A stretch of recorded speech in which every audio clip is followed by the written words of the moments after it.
Shalom, this is Yair Davidiy speaking to you from the land of Israel.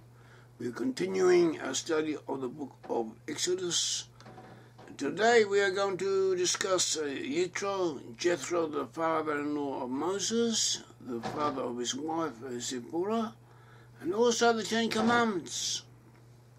In this section, this Parshat, this section of the Bible, encompasses the chapters 18, 19 and 20 in the book of Exodus. Chapters 18, 19 and 20. Jethro, in Hebrew, Jethro, the word Jethro, the name Jethro is pronounced as Yitro, at least in modern Hebrew. Other former pronunciations of Hebrew were probably something like Yisro or Yithro. At all events, Jethro was the father-in-law of Moses. He is described as a priest of Midian. The Midianites were descendants of Abraham. They were somewhat darkish people. Jethro is also described as the Keni, or Kenite. The Kenites were Canaanite people. What exact connection they had with the people of Midian is not certain, but this was an appellation given to him, given to Yitro. Also, the term Keni connotes in the Semitic languages someone who works in metallurgy, a blacksmith or something similar to that. So perhaps this was a tool of trade of the clan of Yitro. Yitro is also known as Hobab, and Jethro is given in different biblical accounts. He's given about seven different names. So there's a joke, a famous joke. Jethro had daughters. When you first come across Jethro, he has his daughters. His daughters had gone out to water the flock, to draw up water from the wells, and the locals had tried to interfere with them, and Moses had saved them. So you see that Jethro had daughters. He had 7 daughters. So there's a joke saying that Jethro had 7 daughters, and every time he had to marry one of them, he had to change his name because he needed to take out a new loan from the bank. So Rabbi Mordecai Machlis, he gives a different interpretation. He says that he had 7 names because he had 7 daughters. But each one of his daughters evoked from within him a different aspect of his personality. So that's also an interesting point of view. Some people identify the Druze with the descendants of Yitro. The Druze revere Jethro. They have pilgrimages to where they believe him to be buried in Tiberias. And they are traditionally pro-Israel. They support the state of Israel and serve in the Israeli army. And on the whole, with exceptions, they have been generally pro-Jewish or favourable towards the Jewish people. The descendants of Jethro, the Canaanites, are described as having been in the southern Judah, also in the north. A subsection of the Canaanites of the descendants of Jethro were known as the Rechabites. The Rechabites were famous because they didn't drink wine, were non-alcoholic, and they did not dwell in permanent dwellings. They are mentioned in the book of Jeremiah, and they are praised. God Almighty blesses them and praises them, and they are associated with Judah in these passages. Nevertheless, in Jewish tradition, the Rechabites and the descendants of Jethro are associated with those 10 tribes. And there's also a biblical passage supporting this. It says supporting this in Numbers 24:22 concerning the prophecies of Brit-Am. There's a passage that says the Canaanite shall be wasted, shall suffer, but Asher shall carry them away captive, and they shall return. That is how it's understood. Rashi gives it, even if you shall be wiped away, that's taken away from the viewpoint from the knowledge of where you are. When Assyria takes you captive together with the 10 tribes, you shall return with the 10 tribes. A Midrash associates the Rechabites with the land of Sinim, which elsewhere we show to have been Australia and New Zealand. So how this is connected we don't know, but there may be a connection because Rechabites are also associated with Britain, and from Britain, or Ireland, Britain and Ireland together, and from those areas Australia was colonised. So there may be an association. The British and the Irish were said to have been in the Atlantic Ocean, in the Isles of the Sea, or the Isles of the Blessed, or the Isles of the Dead, according to different names given to them. This is where the 10 tribes were said to have been, and also the descendants of the Rechabites of Jethro. So this is worth noting. So we have these associations, and these associations have something to them. In addition to that, now we're getting back to the narrative concerning Jethro. The portion of Yitro in the book of Exodus tells us how Jethro brought Zipporah, that is the wife of Moses, the children of Moses, to the Israelites while they were in the wilderness. Apparently, Moses originally had been in Egypt. Then he had fled to Egypt, to Midian, when he was 40 years old. In Midian he had married Zipporah, the daughter of Jethro. He's remained in Midian for another 40 years. After which, we are told in the Bible how he received a message from God to go back to Egypt and take the Israelites out of Egypt, which he did. And he went back with Zipporah and his children. Apparently, at some stage, he sent Zipporah and their children back to Midian, to their father-in-law, perhaps for safekeeping. And now, when they were in the wilderness, when they come out of Egypt, Jethro is bringing the wife of Moses and his children to him. After which, Jethro leaves the Israelites, goes back to where he came from, and later returns once again with the rest of his clan. And they all convert, attach themselves permanently to the Israelite nation. And whether all this happened before the giving of the 10 Commandments, or after it, is discussed in the commentaries. We are going according to the simple meaning. The simple meaning presents this coming of Jethro to the Israelites as happening before the 10 Commandments. But just keep in mind, that's not necessarily so. There are opinions that say otherwise, but we go according to the simple meaning as much as possible. And we're told how Jethro saw how Moses was standing up all day and occupying himself, wearing himself out with adjudicating, judging the people, directing them. And Jethro advised Moses not to cease from doing this, to appoint worthy people to do this for him, to deputize others to do this for him, and only to take on the really important cases himself. And Moses does this.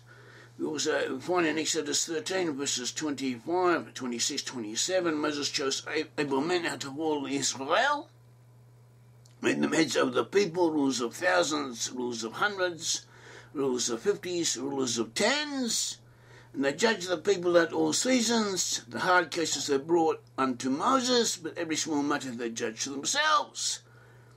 And Moses led his father and departed and went his way into his own land. So this organisation of the Israelites into tens and hundreds is found elsewhere in the nation world. It was also practised by peoples who are associated with the lost 10 tribes. We find the lost 10 tribes amongst the Western nations.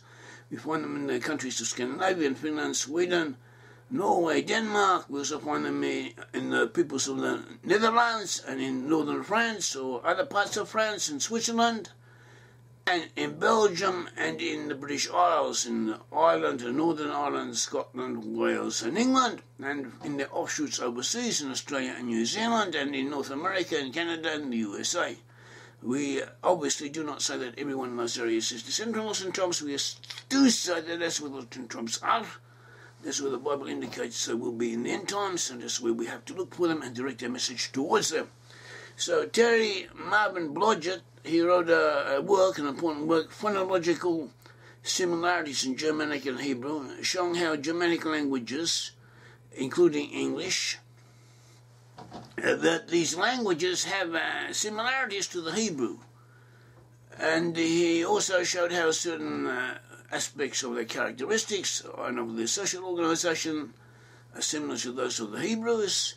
And he says, he quotes from the Black's Law Dictionary of Henry C. Black, 1968, in regards to the Franks, Danes, English and Continental Saxons, Black said that 10 freeholders with their families were all knit together in one society and bound to the king by the peaceable behaviour of each other.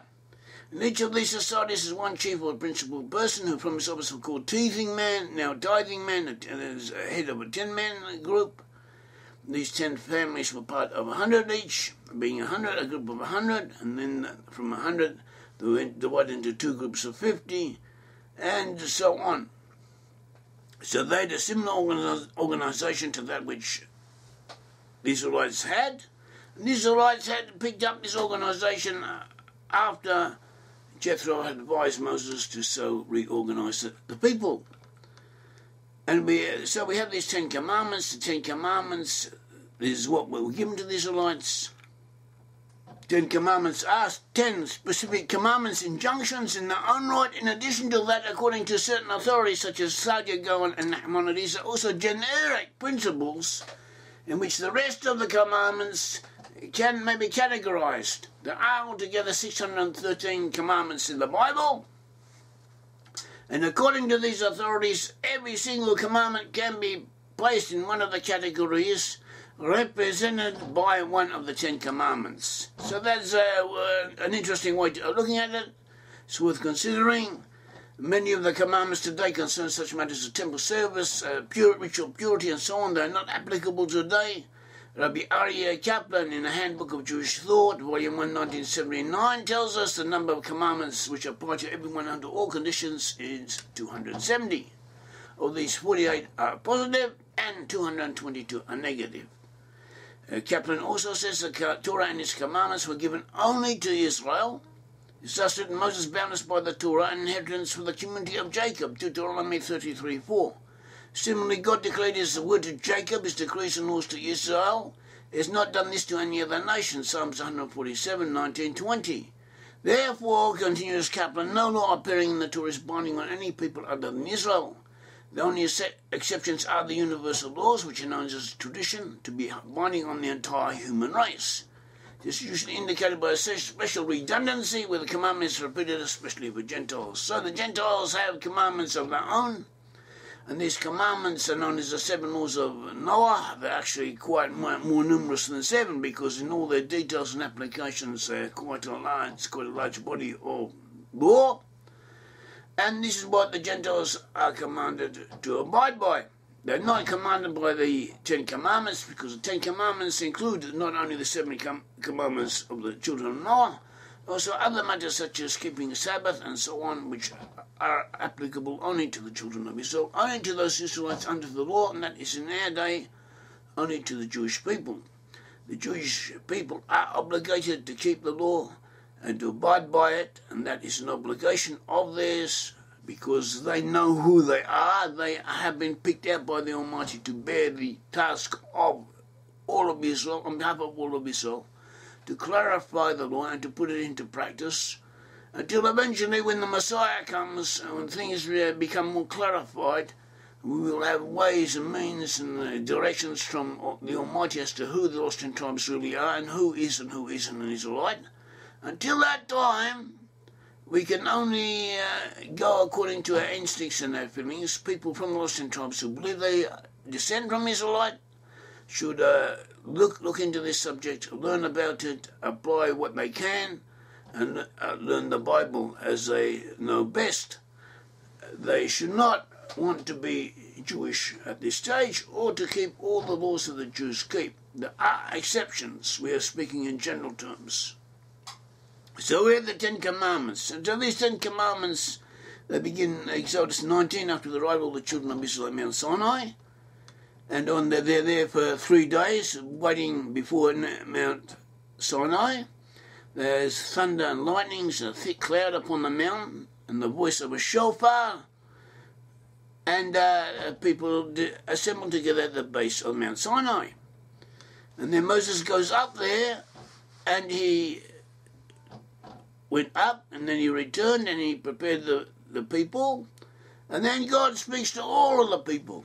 All of the people, according to the simple meaning, heard God say the first the first two commandments. I heard God say something, and according to tradition, they heard the first two commandments directly from the mouth of God. They were afraid to hear more because the spiritual experience was too overpowering for them. So Moses transmitted to them the rest of the message, the rest of the Ten Commandments. Now, these are the Ten Commandments as given in the Bible. So it says in Exodus 20, God spoke all these words, saying, I am the Lord your God, who brought you out of the land of Egypt, out of the house of bondage. You shall have no other gods before me. You shall not make for yourself any graven idol, or any likeness of anything that is in heaven above, or that is in the earth beneath, or that is in the water below the earth.